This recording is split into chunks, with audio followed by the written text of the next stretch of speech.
And I got to say this. I think we've all made a mistake. And I believe we've been dreaming big, but I realized I didn't have a grant or somebody. We haven't been dreaming big enough. All of y'all, you're living your dream life. You're living your dream life. Like I got my cars I want. I'm building my dream home. But I realized those were all the dreams that I had years ago. But I got them now. Now, what's next? Now I got to, but what if I would have thought about, I was online earlier and I'm like, yo, instead of looking at your dream home, how about you look at a community, build a whole community, you get your home in there. Mm-hmm. Instead of go buying your dream car, how about you start a luxury dealership and now you got all the dream. Like, how can we, even us, like my next goal, I'm saying, how can I make 200 million next year? Yeah. And if I don't, that's the stretch goal. If I do 100, but don't say you want to make 10 or 20. Why not? It take the same amount of effort in our mind to say, so I think we got to just intentionally start thinking bigger. Yeah. Like like we said, y'all out, this podcast space is done in 30 days. You need another one. Yeah. Got to start looking. Done. It's over with. Done.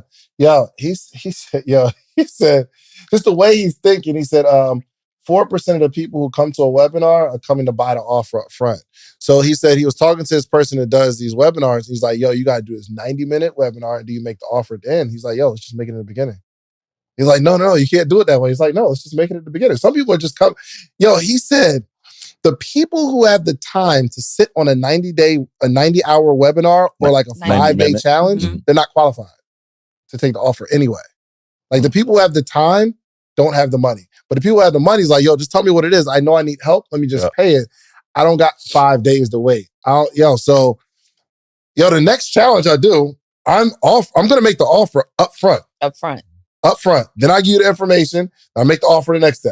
I give you some information. I'm like giving people an opportunity that's qualified instead of having people wait. But it's just a mindset shift. The way we do things is the way that we've always done things. So I want to know, so we talked about being in the room, right? Some people would get into a room with A players like that and they would just shrink in the room, kind of sit in the back, not say anything, let the feeling of inferiority kind of possess them and take over them. But you guys seem to go in there. And I know when I'm in those kind of rooms, I go in there and I'm showing up. Like you feel like I don't even want to talk about what it is that I do, but I have a potential deal pending with the owner of ClickUp, a multi-billion-dollar company. Yeah.